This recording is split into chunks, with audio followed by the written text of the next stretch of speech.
so it's Vlogust day 18 and Mike had to do that.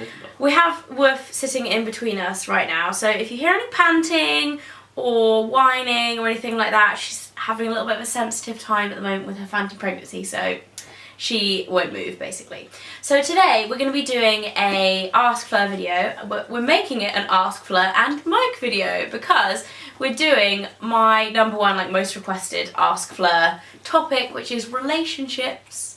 Not that we're experts, but you know, you guys have asked us lots of questions on Twitter. First tip, what not to do is let a dog like take over your whole life. We didn't do that, did we? No, not at all. Not at all with you. Okay. Okay, so we're going to split this into 2 different videos, I think, because we've been asked a lot of questions. Oh, really? Yeah. Sounds a lot of questions. So this is part 1. I haven't actually looked. This isn't about relationships, but Talia DeCarlos asks, who is a better cook? That'll be me. No, I'm a better cook. What? You just cook more often. Ever? That's such rubbish. Not even close to being a better cook. I'm much more adventurous. You just cook like standard. Yeah, mine's done. Standard. This is a good one. So, Lisa Lou asks, is it hard finding time for your relationship with having friends, YouTube, family, etc.? Good question. I think sometimes it can be, especially YouTube takes up a lot of my day. Yeah. Like a lot, and even in the evening and everything, and you sometimes get frustrated with that. But I think what you have to do is realise that you need to prioritise your relationship sometimes and actually actively say, hey, we need to like take a chill pill. Yeah. And hey, Wolfie, we need not literally take a chill pill. Wolf needs to take a chill pill. Oh, crazy Wolf. full of dogs. Jen Lasita asks, how did you know when you were ready to get engaged or married? I love all your videos. That's a question for you because you're the one that did the asking. Indeed. Well, we'd gone out for quite a while, and we'd moved in together, so we knew. We've been living together for like 3 years. Yeah, so over 3 years. So we knew fairly like we were comfy with each other, and I think it's more just a. Woof. She's very excited. I think it's more just a time that some things just click. It's not a matter of... It's like a serious topic and Wolf's like... oh dear, Wolfie. You calm down, good girl. I think it's more just like the time's right. When it's right, it's right. It's never something that's like a... I must admit, the one thing, it's never something that's like a fairy tale. Like, relationships aren't fairy tales. Like, they are relationships. I'm a princess, though. Obviously, and I'm a prince. But, like, that's a big thing that I think that is a misconception that everyone expects to be a sparkle every day. There's ups and downs, and it's life, and you've got to embrace that. And it's when you when you learn to embrace that, and when you learn to find someone that embraces it with you, I think that's when it matters, and that's when you know it's right. That's probably nice. Very insightful answer. Philosophical. Very nice. A lot of people have asked about how we decided to move in together and how long we think that it should be before we move in together. One question here is from Julia 012357 who asks, how long do you think you have to be dating before you move in together? And there is a lot of questions here. I've seen a lot when I've been looking through them today. So my opinion is I don't when think did you move in together, and how... I saw one earlier, I can't remember who asked it, but it was, how did you know, like, how did you first broach the subject with each other? I mean, I think firstly, there is never a time limit on when you should or shouldn't move in together. And that's, another thing definitely. that, like, we have friends that have been going out a really short period of time moving together, and others that have been going out a long period of time that have moved in together. I think just whenever your situation is right, I mean, our situation was right as that at the when time, we first met, we were in, both living at home, and Mike, you were like coming to move into this house. Probably a year. We'd been going out for a year, and you were preparing to move into this house, and it was kind of not even. I don't think there was even a point where we actually. It wasn't like I said, "Are you moving in?" It was like, "Will you move in with me?" It was kind of like a. Oh yeah, well that's what's going to happen because we already knew we were quite serious. For me, I know that feeling of when we first started going out. It was like an instantly serious relationship. There was no. We never really played any games. We never really, and that was the difference for me. I'd never had a relationship like that before. We just kind of knew, if you know what I mean. Like, we just knew it was serious. We knew that what we both wanted, and Yeah. We were happy. Yeah, I think there's no answer. I think it depends on the individual relationship. Everybody is different. Like, everybody will have a different road in how they, you know, develop their relationship when they move in. You should never put the time limit on something. I don't think there's never no. there's never a time when you have to do this by. There's no law. It's not something that you have to do. It's something that you want to do. And so when that time is right, it's right. I think that's what I think. Here's an interesting one from AEM always. I don't know quite what's going on there. What are your opinions on cheating? Should you give second chances?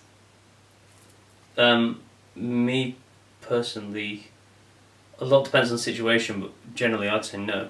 I don't think so. I think it would change the dynamic of the relationship so much. I think my personal opinion is if you're in a relationship where you're that happy, if you're stupid enough to go out and make, I know it sounds harsh, but if you're stupid enough to make that mistake, it's your fault. Yeah. You've ended the relationship, and that is the way I look at it. Though it's something I could never imagine happening, and it'd be very hard if it happened. Yeah. Like I imagine if you're the person that's not the one that's been cheated on, it's very hard to all of a sudden stop loving that person because you haven't changed. But it's also really hard to, as like in a relationship, to have the same relationship again after someone's cheated on you is virtually impossible because it takes the trust away. Yeah. So, I mean, you never know what has happened, and the point now is obviously we're getting married.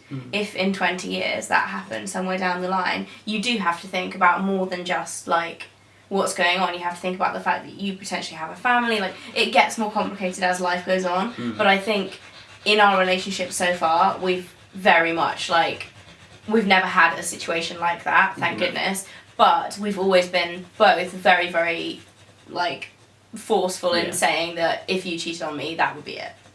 But I do think going forward, it has to be, like, I hope it never happens in our relationship or in anyone's, you know, it's never ideal, but I do think when it gets more serious that it kind of, the dynamic does change. Yeah, but I still think in a sense it's something that you just, it's something that it's not acceptable. If you're in a relationship where you're not happy, you have to deal with that first before you can move on. It's just it's not fair on that other person.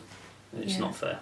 Okay, there's been quite a few similar questions to this as well. JoyMac85 asks, how do you guys handle arguments? And there's been a few more asking, like, how is the best way to handle arguments, not just specific to us. It's funny with me and Mike because we actually have very, very different personalities. Mike is very, very level-headed and will always, like, you are difficult to upset. But when you get upset, it's bad. Like, it will last a while and you will... But it's not an upset. You don't forgive easily. It's never a shout or like a volume. No, it's you get silent. hurt. Yeah, and Woofy is panting like mad. You get really... Like some Ribena? You're a lot more sensitive no, that's wrong. I'm more sensitive. But you react. Like, if it's for somebody to really upset you, you will get... They've got to push me quite far. Yeah. Whereas for me, I've got quite a fiery personality, so one little thing will set me off and I'll go off on a rant and you'll just be like, and all of our family have said we both deal with each other so well because you bring me back down from that and you're like, oh, just come on, think about it rationally, calm down. I always confront the situation first, whereas you try to go up at it and then you want to go away. Yeah. Whereas I'm like, no, think about what Whereas when you work yourself up and have like an issue with something, I will know how to talk you out of it as well. I think with arguments, we're talking about getting in arguments with other people, I guess, but I think we very much know how each other work. I don't call it an argument though. I always think it's more of an educated debate. But no, because I'm quite fiery and I also am quite a stickler for the truth as well, which is what my sister said in the sister tag. So if you say something that's like, you forget someone's name, I'll be like, how can you forget the name? You've known them for like 3 years. Like, how can you not possibly know their name? Like, I get like really frustrated about stuff like that. It's because your mind works in a fast. very different way to you. Whereas mine's has this special like route it goes on to get to the end. Yeah, so that's a bit of a roundabout question, but I think you answer to the question, but I think you have to be, when you're in tune with each other, I think it's easier to deal with arguments, but everybody's going to have arguments, even the happiest, now we've got a bit more space, brilliant. Relax.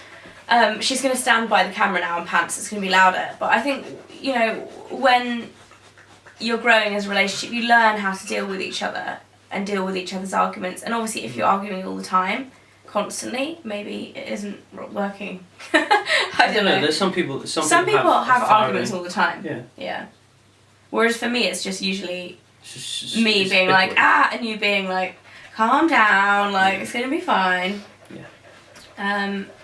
Someone's asked me, it's Samantha, has asked me, how do you know that he is the right guy? Well, not really sure, to be honest. I don't know with us, like I said before, it was very much, from the beginning, it just felt different.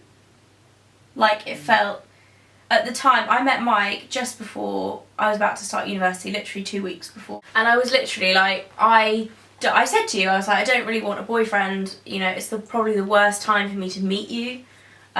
So I don't really know what I want. And you were really straight with me at the same time. You were literally like, Woof is licking my feet. Woof, come on.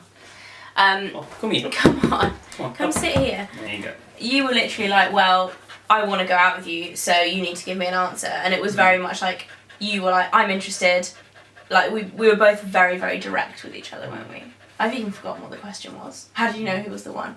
But yeah, right from the beginning, and then we made the decision, we'll see, you know, we'll start going out, see how it goes, and then I am, like, obviously very glad that we started the relationship, but for some reason at that point, I knew it wasn't the ideal time to start a relationship, but right from the word go, like, I knew that it was more than just, like, oh yeah, a few months relationship. I knew it was serious. Mm. And that's what a lot of people say as well about our relationship. It's always been, like, serious. Yeah, it's been grown up. Yeah, I think, like, we were, out of all of our friends, we were, like, the couple that are, like, oh, they'll get married, or, like, because we moved in, and, like, you know, we're very much living an older relationship than a lot of our other friends. Like, we're the first ones to get engaged, and yeah, I think... Pretty well. Which is scary in a way, actually. Apart from Nick. Okay. Yeah, but they're a little bit older because they're your age, whereas most of our other friends are my age, which Mike is 27 next week. You are 27 next week. Yeah. Next week? The week after next. Like, people think it's next week, but I always think you're 27 already. I just think you're older than you are. It's going so great. You're 26, well, nearly 27, and I'm 24. He said I'm going silver. Not Silver fox. Getting old. Right, that is it for part 1, guys. Join us tomorrow for part 2, and we'll be answering more of your questions. Bye-bye.